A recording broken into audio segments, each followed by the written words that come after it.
Hey guys, welcome to Monday! Okay, so the topic for this week is your favorite musician who's dead, why they died, and a little bit of backstory about them. Mine is going to be Bob Marley this week. When Bob Marley was a teenager, he moved with his mother to a place called Trenchtown, where he met his friend Bunny, who helped him take his first hesitant musical steps. In his school years, Bob decided it best to quit so he can get a welding job and practice his vocals with Bunny. His vocals were also helped by a local famous singer named Joe Higgs, also a resident of Trenchtown. During one of the informal music sessions, Bob and Bunny met their friend Peter. In 1962, Bob Marley auditioned for a local musical entrepreneur named Leslie Kong. After a year of cutting tracks with Leslie, he decided that the best way to move forward was with a group.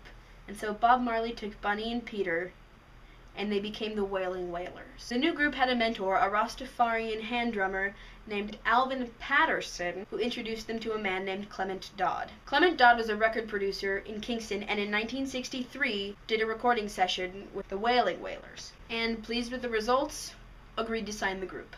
He lived in America for a short 8 months, and when he got resettled in Kingston, the Rastafarian movement had gained new credence. Marley was increasingly drawn towards Rastafarianism, and with Peter and Bunny, they formed a new group called the Wailers. The Wailers' new commitment to Rastafarianism had upset their record producer Dodd, and determined to control their own destiny, the Wailers formed their own record company called Wail and Soul. The company didn't last very long, and when it went under, the group still stayed afloat as songwriters for a company associated with the American singer Johnny Nash. As the last throw of the dice, Bob Marley walked into the Basing Street studios of Island Records and asked to see its founder, Chris Blackwell. Blackwell knew of Marley's Jamaican reputation. The group was offered a deal unique in Jamaican terms. The Wailers were advanced some money to make an album, and for the first time, a reggae band had access to the best recording facilities and were treated in the same way as any other recording artist. In 1974, Bob Marley spent much of his time in the studio working on sessions for a new album. By the start of the next year, however, Bunny and Peter had quit the group.